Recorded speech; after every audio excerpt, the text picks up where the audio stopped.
Bapak, Ibu, dan saudara-saudara terkasih, untuk bulan November ini kita menerima kabar baik, yaitu selama masa pandemi ini kebanyakan dari kita hanya bisa mengikuti misa secara online, di mana melalui misa itu kita hanya bisa menerima komuni secara batin.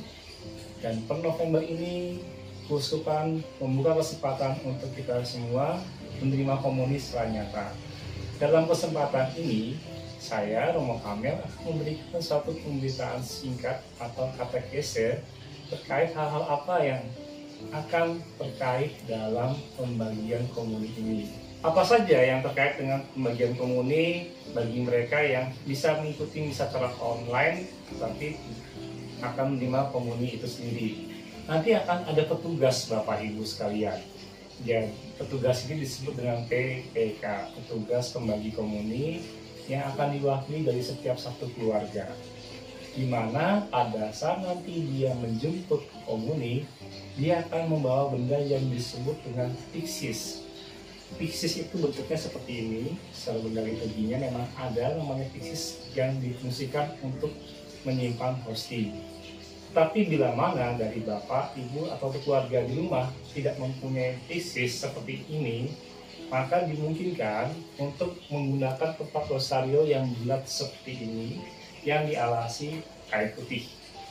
Ya, tentunya ketika ini akan digunakan, perhatikan prosedur yang dianjurkan oleh keuskupan yang akan disosialisasikan oleh gereja dengan mensterilkan melalui alkohol 70% atau diinspektan. Ya. Dan nanti pada saat petugas PPK membawakan komuni, ketika untuk keluarganya, setiap piksis yang ada ini akan dilengkapi dengan tas seperti ini. Ya. Tapi ketika dia akan menyimpan dalam tas, pastikan ini dibungkus dengan kain putih besi yang memang digunakan untuk membungkus piksis dan dimasukkan. Bapak Ibu sekalian, ketika ini dimasukkan, tolong dipahami bahwa tubuh Kristus yang kita yakini sebagai Tuhan kita memang kita bawa, jadi masukkan dalam kondisi kita yang hormat.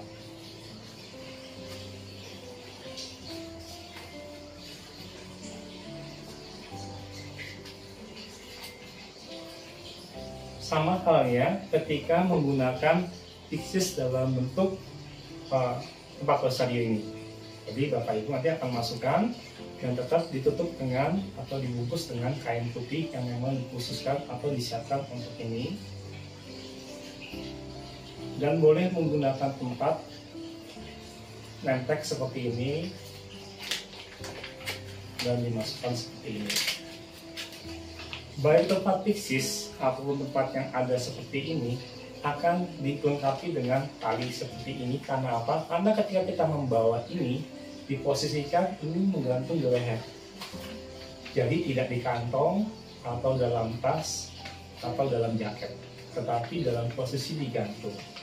Dan ketika kita membawa ini, petugas PPK atau petugas pembawa komuni, ketika yang membawa Tuhan, maka dikondisikan dia dalam kondisi tidak berbicara, tidak melakukan kegiatan apapun, tidak hening, sehingga tubuh Kristus memang terkondisikan terjaga. Bapak Ibu, untuk tadi ketika saya menjelaskan bagaimana proses membawa sakramen Maha Kudus yang disebut dengan SMK, tolong dibedakan dengan hosti yang biasa seperti ini. Kenapa? Karena kondisi hosti yang biasa seperti ini dikondisikan dia belum kondisi clear. Artinya ini masih sebagai roti tak beragi yang biasa. Sementara untuk hosti yang sudah dikonsepkan, maka itu disebut sebagai sakramen Maha Kudus. Dan tempatnya pun biasa berbeda. Ditempatkan di sibori. Sibori ini bentuknya seperti ini, piala yang bentuknya seperti piala yang dilengkapi dengan tutup. Ya, tapi ini tidak lumrah untuk dibawa kemana-mana. Itu lebih untuk disimpan di tabernakel, untuk menyimpan tubuh Kristus, untuk sewaktu-waktu digunakan mengantar orang sakit, tetapi tidak untuk mobile, karena yang mobile adalah piksis ini sendiri. Piksis ini merupakan tempat untuk sakramen Maha Kudus, bukan tempat untuk menaruh hosti yang belum dikonsekrer. Oleh karena itu perlakuannya khusus. seperti tadi saya bilang, sudah diinspektan atau sudah dibersihkan dengan alkohol 70%. Lalu apa bedanya Romo dengan hosti? Kenapa nggak disebut dengan hosti? Hosti itu bisa sama perlakuannya seperti ini yang belum dikonsekulir. Tetapi jika hosti itu yang bentuknya seperti ini dan sudah dikonsekulir, maka itu disebut sebagai sakramen, karena kita meyakininya itu sebagai tubuh Kristus sendiri.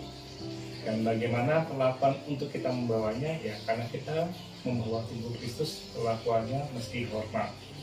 Dan untuk PPK, petugas pembawa komuni yang tadi memang ditugaskan untuk menghantar komuni kepada keluarganya, maka dipastikan untuk dia mengambil di gereja dan langsung kembali ke rumah untuk mengantar komuni itu pada pihak keluarganya. Dan baiknya atau memang dalam anjurannya, dia tidak serta-merta langsung menyambut tubuh Kristus saat setelah dia mengantar, tapi dia membersihkan diri dulu, basuh diri dulu, sementara anggota keluarga yang lainnya bisa menunggu menerima komuni saat PPK sedang mandi dengan berdoa atau persiapan batin.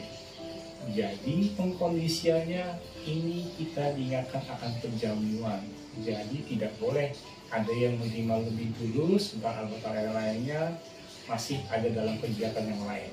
Dipastikan bahwa setiap anggota yang akan menyambut tubuh Kristus berkumpul bersama dan PPK sudah dalam kondisi bersih dan siap untuk menyambut. Jangan lupa menggunakan disinfektan atau menggunakan hand sanitizer untuk sebelum ia menyambut. Untuk Bapak Ibu atau saudara-saudara terkasih yang menunggu di rumah untuk saat PPK menjemput komuni, maka dari itu yang perlu diperhatikan saat di rumah adalah menyiapkan seperti ini. Ada salib, ada lilin, ada taplak putih. Salib mengingatkan kita pada pengorbanan Kristus, di mana nanti kita akan menyambut tubuh Kristus itu sendiri. Pengorbanan Kristus kita rayakan dan kita simbolkan dengan keberadaan salib di meja ini. Sementara lilin untuk menggambarkan kita sebagai seorang Kristen adalah terang dari anak-anak Allah. Kata dari itu, lilin menggambarkan suasana yang hikmat bahwa kita adalah anak-anak terang. Lalu taplak putih untuk melayakan agar Tuhan ditempatkan tempat yang lebih layak. Lalu kenapa perlu ada kain putih lagi di atas ini? Ini mengingatkan dalam wadah liturgi atau perangkat liturgi dalam susunan piala seperti ini, ada kain yang bagian atas yang difungsikan sebagai proporal, sebagai alas untuk tempat Tuhan. Ya, begitupun nanti pada saat komuni diantar oleh PPK, maka ini berfungsikan sebagai korporal. Ya, jadi ketika SMK datang dan mengantar, Kristus ditaruh di atas kain putih yang merupakan meja di taplak putih seperti ini. Ya, inilah dia pengkondisian ketika kita akan menyimakkan komuni saat di rumah. Kristus ditaruh tengah-tengah di atas ini, dan pada saat menunggu PPK mandi dan pada saat kita bersiap untuk menyambut, ada dua doa yang perlu kita lakukan, yaitu doa di hadapan Sakramen Maha Kudus dan doa kerinduan untuk bersatu dalam Ekaristi. Doa di hadapan Sakramen Maha Kudus sudah jelas bahwa Tuhan saat ini sudah hadir bersama kita, bersama keluarga, yang dimana kemudian akan kita sambut. Maka dari itu doa-doa itu yang perlu kita doakan. Sementara untuk petugas pembawa komuni, ada juga doa yang perlu ia ucapkan terkait dengan misi yang ia emban saat ia menjemput, yaitu dia mendoakan doa mohon rahmat kesetiaan dan kasih pembawa sakramen Maha Kudus. Dari apa yang semua saya jelaskan tadi, bukan serta-merta untuk membuat kita ribet atau sulit untuk menyambut tubuh Kristus, tetapi membuat kita semakin layak di hadapan Tuhan secara khusus saat kita menyambut tubuh Kristus. Ingat, dalam kesempatan ini, imanlah dan harapan yang menjadi penopang untuk hidup kita. Kesempatan untuk menyambut tubuh Kristus juga menjadi kesempatan untuk kita bersama-sama diingatkan kembali gereja sebagai persekutuan umat beriman. Tuhan memberkati kita semua, rahmat untuk keluarga, komunitas yang kita tinggali senantiasa menjadi penyemangat untuk kita.